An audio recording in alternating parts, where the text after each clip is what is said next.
think I will see you by the end of 2027 if your idol gets impeached. Did you know that? Did you know that if she gets impeached, bisan barangay Kagawa, di siya kadagan? As in, ang iyang pinidaganan, pitay president na lang, besh. Aware mo, ana? Aware pud mo that she was dismissed or the case against her for impeachment was dismissed by the Supreme Court. Dili tungod kay, dili siya impeachable tungod kay walay proof, ha? But tungod sa technicality. Meaning, ang impeachable offense niya, wa pa nastoryahan. So, once I see you in 2028, kung 2027 pa lang na-impeach na inyong manang. Pag-sure mo ba yun? Diba? Nakabitaw ng ningon siya mag-presidente siya sa'yo. Kaya nang hulga na mga congressman sa Congress. Kaya kung kanang yung upat ka impeachment, mulusot na tanan, mulusot ng isaan na, goodbye bunot. Kaya maabli ng tanang mga kabuang o ilang mga bangko, suckspur na siya tanan bish. Not only that, ang iyang mga kaso outside sa impeachment. Iba mo pila kabuok? Sure mo ana? Bisan pag magpanon si Louis Litt, Harvey Specter, o Jessica Pearson, ng mga abogado niya bish, lisod na. And believe me, 2026 pa lang ron besh ye. Ayaw i-confidence sa iyo sa 2028. Kaya mo bitaw na siya nga nag-announce early nga mudagan siya presidente because nagulga-hulga ng mga congressman. Kung ang congressman yung mahulga-hulga, di pa siya sure. Because dili iya ang majority sa Congress, my loves. Dili iya ha. Unyog, malusot na. Sure mo. Sure mo sa Senate, iya gihapon. Di na magpakita tong isa. Si Dawat Sildo, ay so trabaho. Mulag siya. Ayaw ka, ayaw bes. Ayaw ka, see you in 2028. Ayaw pag binulok, pareha si mga idol. Kaya napay 2026, napay 2027. No? Huwag kita kibaw, uro mo na, di na kamataugma. Nababay. Ayaw. Kalmahi lang. No? Kalmahi. Ako pa ninyo, educate yourselves. Anong impeachment? Educate yourselves sa iyang gibuhat that is impeachable. Okay? Di na siya pandaot, ha? This is facts. What she did is impeachable. So, if I were you, go to a lawyer friend, kay, bisan pag, may mga bulok ng lawyer, batas is batas, besh.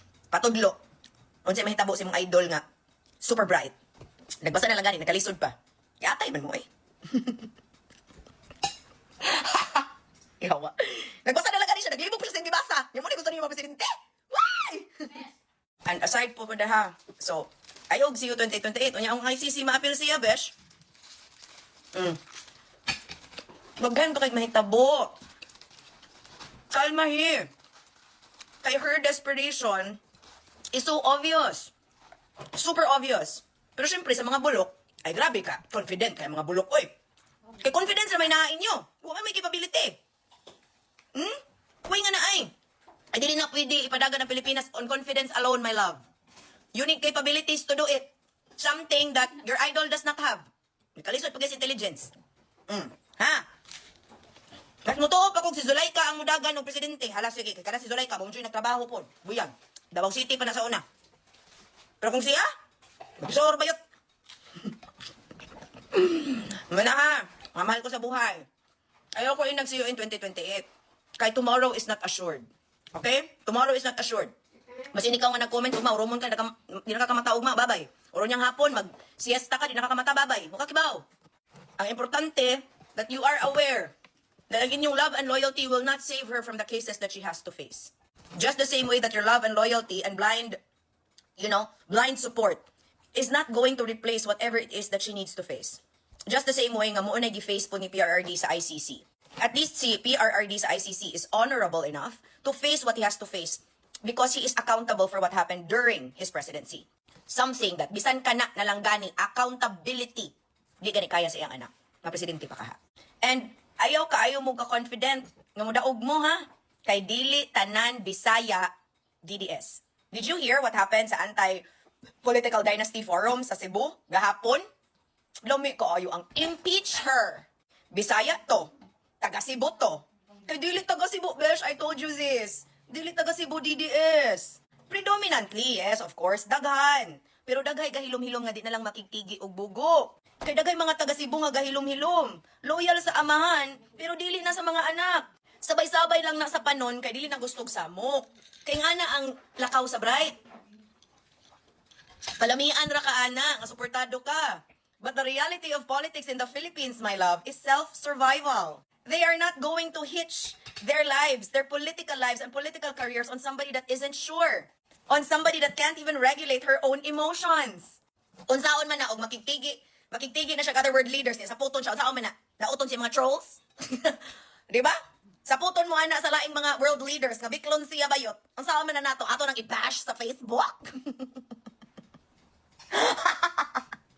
Di naman gani ko ninyo kaya nga ako rani. Di ba? Gadaster naman gani ko. Kuan naman gani mo na. Tarantar naman gani mo tanan. May mga ako'y dapat ma-worry. Girl, I'm not the one facing impeachment. Ako, I can enter government anytime I want. But your idol, once she is impeached, bayot! PTA president ang highest na yun nga kaya daganan ses. Magkuan pagid siya ana. Di pagid siya sure ana. Kaya na yung mga kakamping na parents eskwelahan, ana babay siya samot. Ana na guys. Dili pwede confidence lagi. Dapat maminaw. You should have competence, capabilities, intelligence. Kung confidence ra imo bayot, pageant ra imo madaog ana, dili election. Kana gid noon, pageant. Pero dili man ni pageantry ang politics even if it seems that way. Kailangan kag competence. Di ba? Kung ana na lang di kamubuka, ang standard nato sa pagdagag presidente, ako na lang mo dagan bayot. Kaya public service work lang, di sa tsaka pilis ako 16 years. Kana, di pa na ako trabaho. Pero tuyok na ako Pilipinas nagtabang. Siya, gipang angkon nga achievements, ginuho ko. Naikog po ka, eh. Ang giangkon niya nga achievements are all programs of the office that gibuhat ng salaing ng mga vice presidents. Maikog po mo ni Lenny. Oy, mula ginako pasabot. Di mataga na ang Lenny, no? Pero, ayaw po ang kuna ang gibuhat po niya during her time. Oy, unya ka nang inyong gibuhat? Nga, basihan ang kapasidad. Digit ka daw inyong idol bash. Muhuwat na lang kong Vico. Kanan na lang siguro, muhuwat na lang ko ni Vico. Pero sa 2028, she's so sure that she will run for president. But she isn't sure if she can. Because once impeached, she won't be able to. Kasabot, mga loves ko sa buhay. Ingat!